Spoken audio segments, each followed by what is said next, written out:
na po ako kay Lord kahit po bumalik po ang mama ko. Yes, amen. Amen. Then, Salamat po kung nasa kawit namin dito. Sila pala yun. Lord, nakawin siya ng sila.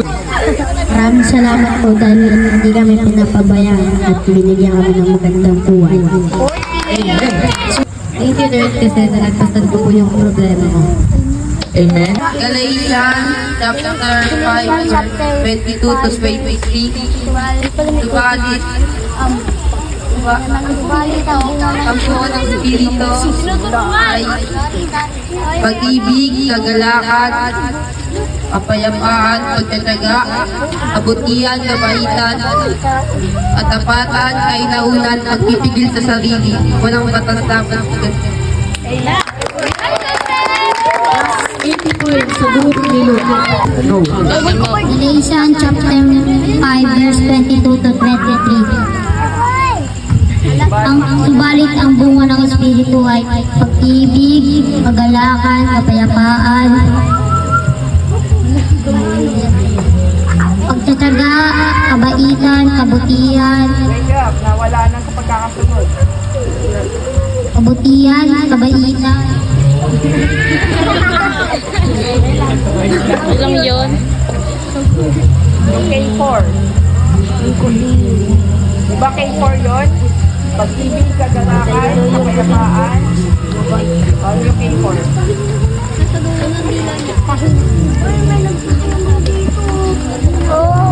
Ay nauna.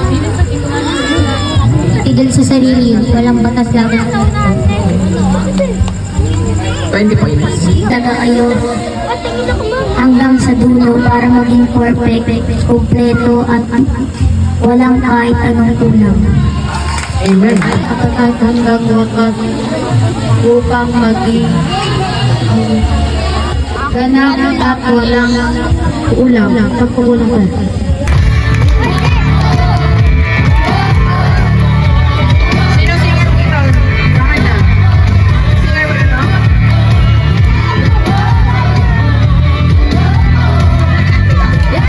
Jai ka daw, kakanta.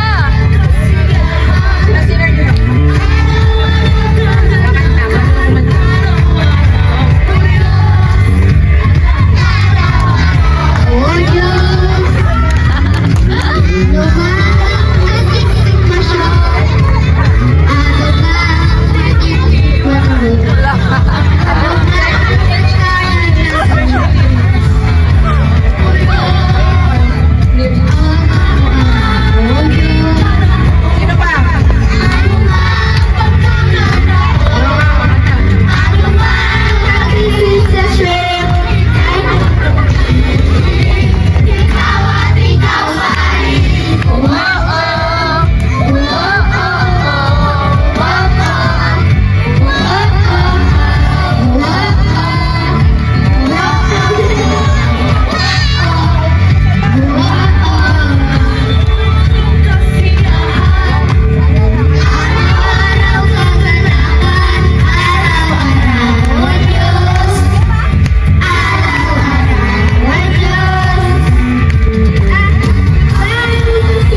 ito?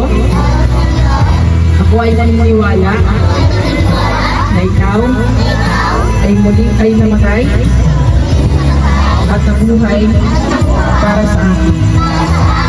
Salamat po sa pag-ibig mo, sa pagpapatawad mo sa aking mga kasalanan. Tulungan mo po ako, baguhin mo po ako, at ayusin mo po ang aking buhay. Panginoon, tinatanggap kita bilang Panginoon at tagapagligtas ng aking buhay. Ikaw na po ang manguna kasama ang aking pamilya. Gabayan mo po kami at samahan mo po kami lagi. Sa pangalan ng Jesus, Amen. Ako na naman i-pray sa inyo. Close your eyes, let's pray. Panginoon, maraming salamat sa mga batang ito, sa mga kabataan ito.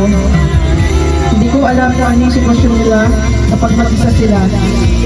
Simula sa pinakabata hanggang sa pinakamatanda, alam ko po na nasan man sila, hindi mo sila iniwan, hindi mo sila pababayaan.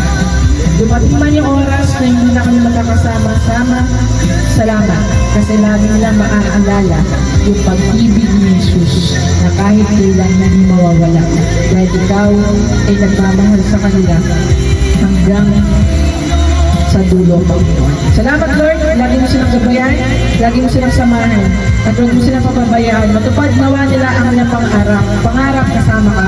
Makapagtapos sila ng kanilang pag-aaral, ang kanilang mga magulang ay patuloy, Lord, na gabayan mo, samahan mo. May makain sila sa bawat araw, at Lord, huwag mo silang papabayaan. Salamat, Lord. Ingatan mo sila sa bawat araw ng buhay nila, at laging iparamdam ang pagmamahal. Sa pangalan ni Jesus,